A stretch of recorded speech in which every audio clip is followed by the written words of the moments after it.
এক বনে একটি ছোট্ট বাবু হাতি থাকত। ওর নাম টুবি। ও প্রতিদিন মায়ের সাথে ঘুরোঘুরি করত আর বনের বাচ্চাদের সাথে খেলত। মা তাকে নিয়ে যেত খেলা শেষে। যেতে যেতে সে মাকে সব কথা খুলে বলতো। একদিন টুবি খেলা থেকে ফিরতে চাচ্ছিল না, তাই মা একটু বকা দিল আর খুব অভিমান হলো তার।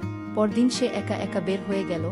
মনে মনে ভাবল, একা থাকলে আরও বেশি মজা করা যাবে। প্রথমে তেমনটাই লাগলো। সে লম্বা সময় আনন্দের সাথে প্রজাপতি তাড়া করে বেড়ালো। এক ঝর্ণার কাছে জমা পানিতে টুবি লাফালাফি করল, পানি ছিটালো। তার আনন্দের শেষ নেই। আজ কেউ নিষেধ করবে না। এরপর আরও দূরে যেতে লাগলো। যত যাচ্ছে বন আরও প্রসারিত হচ্ছে আর একটু একটু করে আলো কমে যাচ্ছে, অর্থাৎ ঘন বনে চলছে টুবি। তার একটু ভয়ও করছে। সে শুনেছে গভীর বনে শিকারীরা বাচ্চাদের ধরে নিয়ে যায়। সে এতটাই ভয় ছিল যে সামান্য ডাল ভাঙার আওয়াজে সে গাছের পিছনে লুকালো। একা টুবি বুঝতে পারল সে ভুল করেছে। একা থাকা সাময়িক মজার হলেও নিরাপদ নয়। মায়ের শাসন থাকলেও তার কাছেই নিরাপদ আশ্রয়।